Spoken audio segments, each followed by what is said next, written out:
Hola amigos, soy el Francesc. Esto es el canal Planeta Erra y hoy os traigo un nuevo episodio de la serie Expedientes X en busca de la verdad.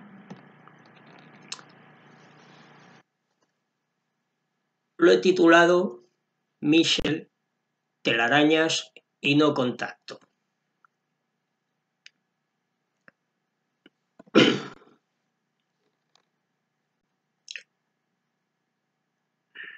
La vague oleada francesa ha de contemplarse no como un episodio único, sino como parte de un cuadro mucho más amplio a escala planetaria. En efecto, entre agosto y noviembre de 1954, los avistamientos parecieron concentrarse en Francia, dando lugar a una auténtica oleada gala. Pero aquel año, los avistamientos afectaron también a España y al resto del mundo. La prensa europea, que se ocupó ampliamente de la situación francesa, se encontró en poco tiempo ante un aluvión de noticias de tal magnitud y frecuencia que no pudo dejar de publicarlas. Por ello, los marcianos ocuparon los titulares de los periódicos más importantes de Europa, que dedicaban a los acontecimientos franceses extensos artículos. Algunos de ellos intentaban desdramatizar la situación con noticias que rayaban en el humor. Y digo lo de los marcianos porque era lo que decía la prensa en aquella época. El ilustrador Walter Molino publicó un cartel que tenía como protagonistas a varias personas que imprudentemente se acercaron a un platillo volante que había aterrizado a un lado de la carretera de Coulommiers-Moix, junto al campo de aviación de Kiney-Wessin. El ovni, que aterrizó sobre 3 apoyos, emitió algún tipo de radiación o sustancia urticante que indujo a los presentes a la fuga. La revista en la que apareció bromeando sobre la urticaria de los marcianos ofrecía información de otros episodios inquietantes de los que se había ocupado el diario France Dimanche. Entre ellos recordamos el que tuvo lugar en Lorena, a las 21 horas del 19 de septiembre en la frontera con el Sarre. El vigilante de un paso a nivel vio en el cielo una esfera luminosa que una vez en el suelo adoptó una forma oblonga. Luego se elevó de nuevo en vertical, en el más absoluto silencio, y se alejó a gran velocidad en trayectoria sinusoidal, adoptando de nuevo la forma redondeada. Eran exactamente las 19:40 del 22 de septiembre. Contó a la prensa francesa la actriz Michelle Morgan, que había regresado a París tras pasar una larga temporada en Italia. Cuando vi en el firmamento de la capital un disco luminoso más grande que una estrella, pero más pequeño que la luna, estaba inmóvil, a una altitud de 300 metros, más o menos a la altura de la Torre Eiffel. Lo observé durante 3 largos minutos. Yo me encontraba en el puente Alejandro III, frente a los Inválidos. Tengo que decir que alguna vez de las que he ido a París he subido a la Torre Eiffel y tiene más de 300 metros. Creo recordar que tenía 383 metros de altura. y yo estuve arriba del todo. Bueno.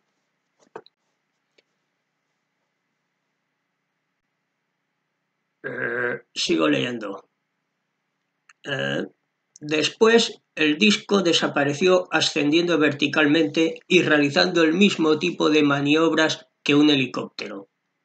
Un anciano que se encontraba junto a mí avistó también el fenómeno, pero huyó corriendo.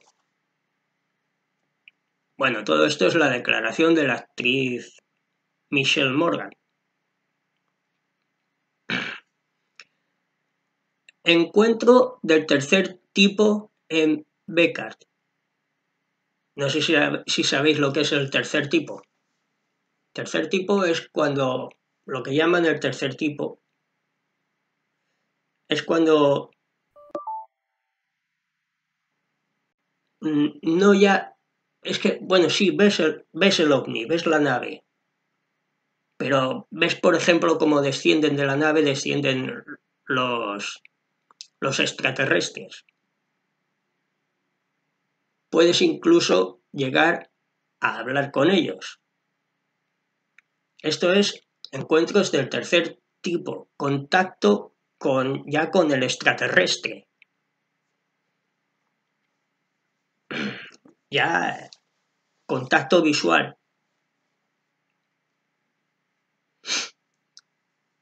Al amanecer del 24 de septiembre, un obrero de Lorena, André Refoux, vio dos objetos luminosos, rojizos y fusiformes, sobre los que aparecieron otros 4 del mismo color y forma. De repente, los 4 objetos se fundieron, uniéndose a ellos perpendicularmente los otros 2 para formar una especie de timón. Aquel mismo día, hacia las 9 de la mañana, en Yonne, la señora Geoffroy, perdón, es que es francés, no inglés, Geoffroy, tuvo un extraordinario encuentro.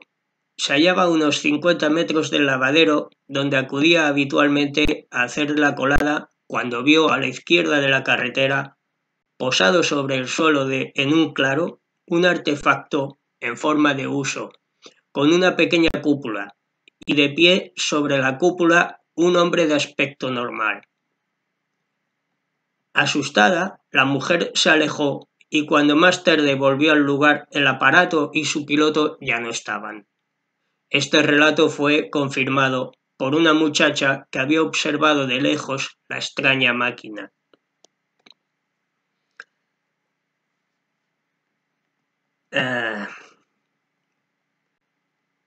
Quarouble, 22:30 del 10 de septiembre. En esta localidad, situada a poca distancia de la frontera francesa-belga, en casa del mecánico Marius de Wilde, reinaba la calma. Su mujer y su hijo se habían acostado ya y él estaba leyendo tranquilamente. De repente su perro empezó a ladrar insistentemente y Marius salió a ver qué pasaba. La casa daba a las vías del tren y sobre estas Marius vio un gran objeto oscuro y al lado, pero en dirección opuesta, había 2 figuras humanas, de escasa estatura con escafandras. En ese momento, un rayo luminoso lo alcanzó paralizándolo y en aquellas condiciones de inmovilidad total pudo presenciar la entrada de los 2 seres en el extraño objeto que inmediatamente después se iluminó, se elevó y desapareció. Recuperado, Marius denunció el hecho en la comisaría. Las posteriores actuaciones de la Gendarmería y de los agentes de la DST, Defense et Sécurité du Territoire, revelaron que en la vía algo había calcinado la grava, dejando su rastro sobre las traviesas. No solo esto, sino que además la masa en cuestión debía de ser muy pesada. Los expertos calcularon al menos 30 toneladas. Marius había dicho la verdad.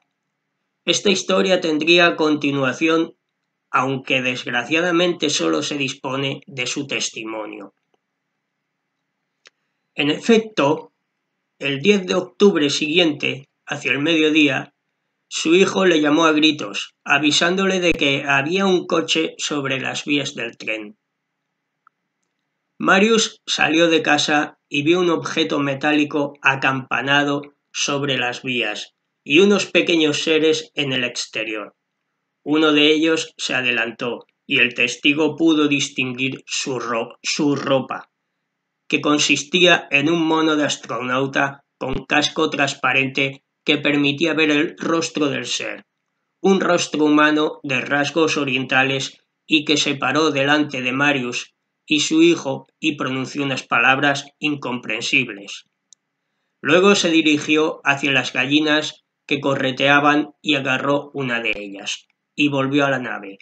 En ese momento, los seres, tras un último gesto amistoso, volvieron a entrar en el ovni, que en poco tiempo despegó verticalmente ante los ojos aterrados de Marius y su hijo. Posteriormente, una investigación llevada a cabo por Mark Tyrowell, fundador del CIES Ouranos,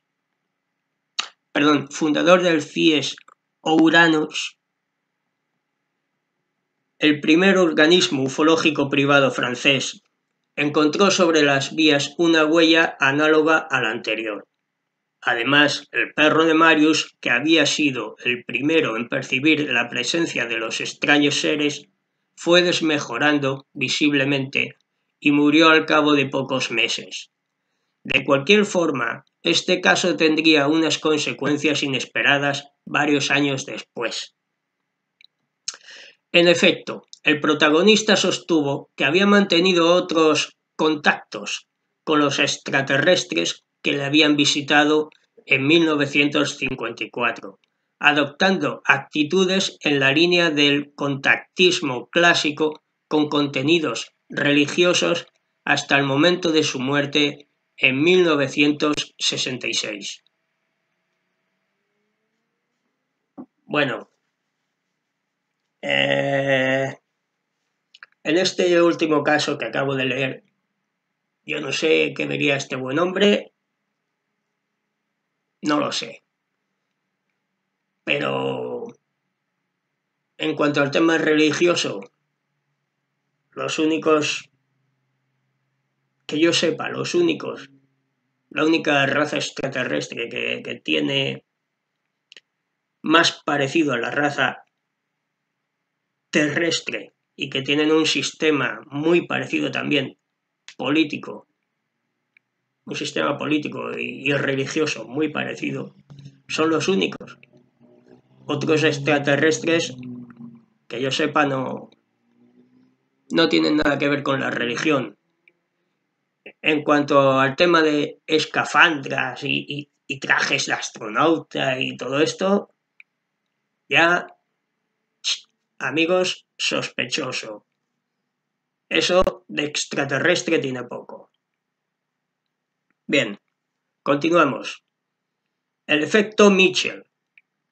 Estudiando la gran oleada de avistamientos que se registró en otoño de 1954 en Europa Occidental y en Francia en particular, el ingeniero Aimé Michel observó que si señalaba en un mapa las localidades en las que en un mismo día se habían manifestado observaciones de discos, estas quedaban unidas por numerosas líneas rectas a las que Michel llamó ortotenias. Estas, con su intersección, determinaban una red o telaraña, de la que resultaban uno o varios centros de dispersión. En correspondencia con dichos centros, se contaba invariablemente con el señalamiento de la aparición de naves nodrizas o de un gran cigarro de nubes, en la jerga ufológica de los franceses. El conjunto daba la impresión de una inmensa operación de exploración, dirigida y ejecutada según un plan inteligente. La importancia de este descubrimiento es excepcional, ante todo porque, como afirmaba Michel, separa al platillo volante de su condición de fenómeno aislado e impreciso, y por ello anticientífico, para situarlo en un plano en el que puede ser estudiado, controlado y discutido según los rígidos métodos de la ciencia. Cada avistamiento, de por sí incierto porque está ligado a la subjetividad del testimonio humano, se convierte así en el fragmento de un mosaico cuya configuración trasciende la subjetividad para tomar el carácter concreto de hecho científico. En segundo lugar, el descubrimiento resulta excepcional porque la ortotenia ayuda a valorar en su justa medida no solo las distintas hipótesis de naturaleza psicológica, sino también aquellas que, aun admitiendo que los testigos hayan visto realmente algo, tratan de demostrar lo contrario, aduciendo explicaciones como los espejismos provocados por determinadas condiciones meteorológicas, atmosféricas, luminosas, parhelios, halos, inversiones de temperatura, etc. Bueno, antes de seguir, quiero decir una cosa. No estoy de acuerdo con este señor, con M. Michel. Para nada, no estoy de acuerdo. Porque, ¿cómo explicas a través de la ciencia, cómo explicas, ojo, la aparición de un ovni?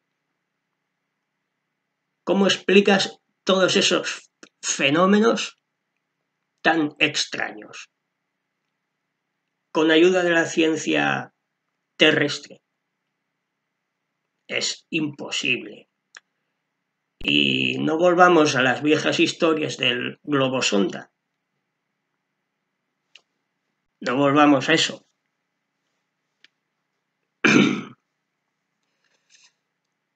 Y otra cosa, ¿qué narices tiene que ver un ovni con las condiciones meteorológicas?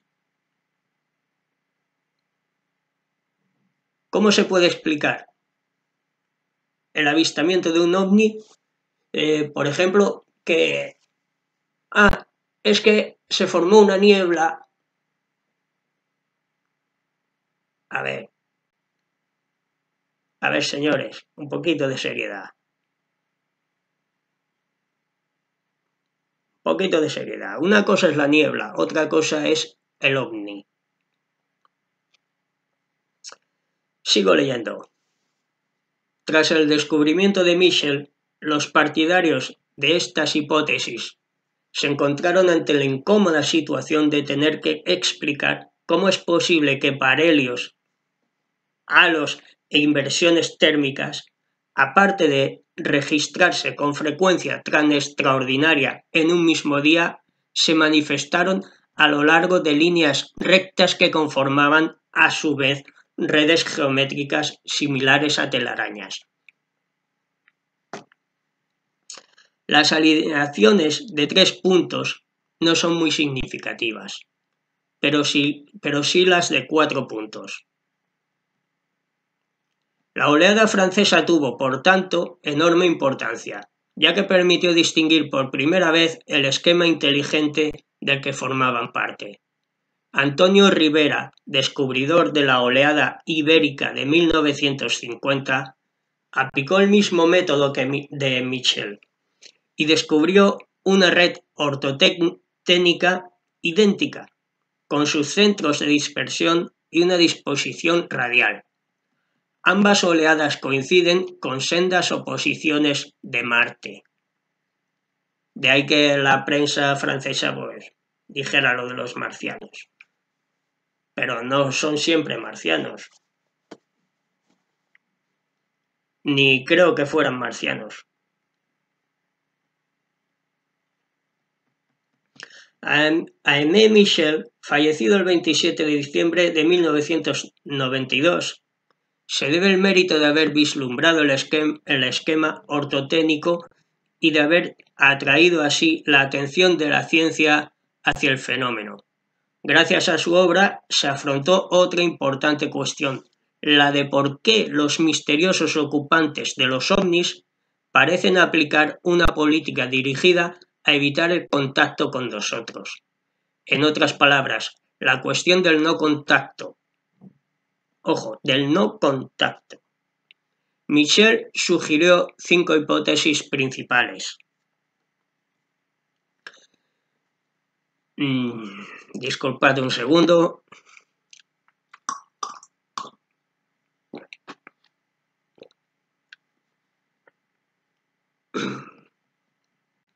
Y ahora explico las hipótesis que propuso Michel para el tema del no contacto. 1. El contacto no está previsto, es decir, podría no entrar dentro de los intereses de la inteligencia alienígena, que se limitaría en tal caso a observar y estudiar con distanciamiento científico la civilización terrestre. 2. El contacto es evitado.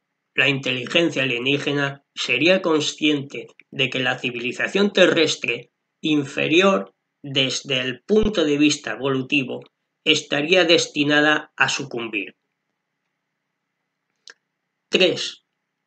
El contacto existe, pero por el momento se limita a pocos individuos, escogidos sobre la base de criterios que ignoramos. 4. El contacto es imposible. Entre nuestro nivel intelectual y el de los visitantes existe, según dichas hipótesis, un vacío incolmable. Por establecer una analogía, sería como pretender que un entomólogo entrara en contacto con hormigas. Y 5. El contacto existe, pero no se percibe. Esta es la hipótesis más terrorífica, porque incluye la anterior y la lleva a sus extremos. En tal caso, la realidad del contacto se hallaría ante nuestros ojos, aunque no seamos capaces de percibirla. Sin darnos cuenta, podríamos encontrarnos en la situación de animales de cría, cuya suerte es programada y decidida en regiones del pensamiento inaccesibles para su mente. Sobre esto último, quiero decir que... O mejor no. Sigamos más adelante. Más allá de estas o de otras hipótesis, hay que admitir que el misterio del no contacto podría mantenerse como tal para siempre. En efecto, si realmente somos visitados por una inteligencia alienígena, su comportamiento podría reflejar esquemas lógicos tan distintos de los nuestros que nos resultarían inconcebibles. A la luz de esta consideración, pierde todo significado la objeción de quienes rechazan la hipótesis extraterrestre, que sostienen que si los alienígenas estuvieran aquí, se darían a conocer. Sobre la base de la lógica humana, nosotros haríamos lo mismo, pero pretender que una mente alienígena posea la misma lógica que la mente humana es una actitud de ingenuo antropomorfismo que desgraciadamente se observa también en no pocos representantes del mundo científico oficial. Pues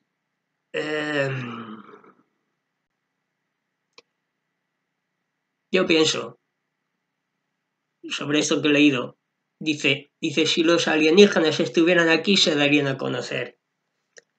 Bueno, los que dicen esto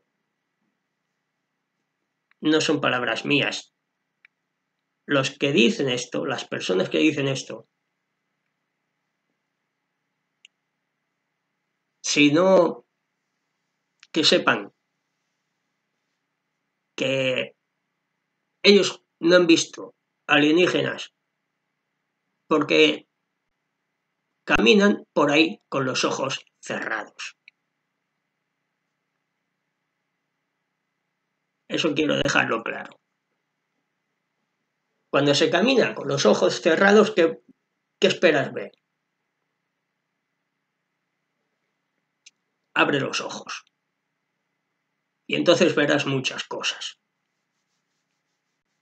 Porque si sigues caminando con los ojos cerrados, lo más fácil es que te des de narices con una farola o con un árbol. Abre los ojos.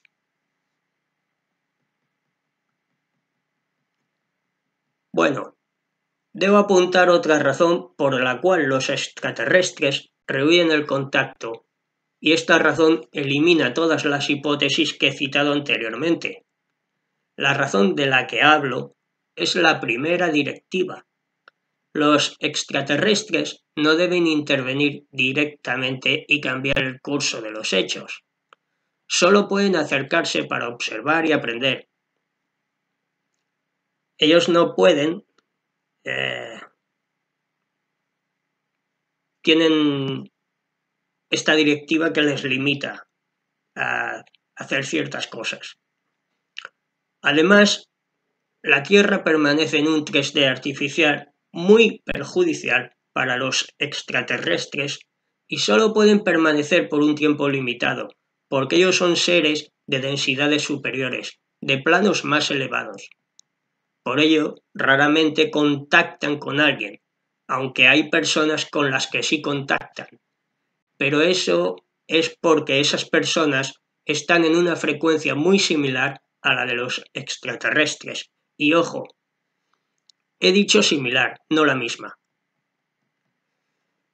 Se da el fenómeno de que frecuencias iguales o similares se atraen, pero eso sí, deben ser encuentros breves, de poco tiempo de duración o contacto telepático o incluso por ordenador. Ya sé que alguien dirá que estoy loco, pero a los hechos me remito. ¿Puedes tú llamarme loco cuando ni siquiera sabes quién inventó Internet? Pues ojito, Internet es tecnología extraterrestre cedida a los humanos a cambio de algo, y no me refiero a dinero, que los extraterrestres no usan ni sabrían qué hacer con él. Claro que luego los humanos lo adaptaron a su conveniencia y aparecieron las diferentes empresas y servidores como pulgas a chuparle la sangre al usuario, y esos servidores sí cobran por dar servicio a los usuarios y nos llenan el planeta de antenas, cuando los extraterrestres no tienen antenas y tienen un Internet de muy buena calidad sin tener que pagar por ello. Usan ordenadores cuánticos, los verdaderos y genuinos ordenadores cuánticos, con memoria ilimitada, gran velocidad, y si haces una búsqueda de datos, te ofrecen todas las probabilidades, no como los ordenadores de los usuarios terrestres tan limitados. Bien,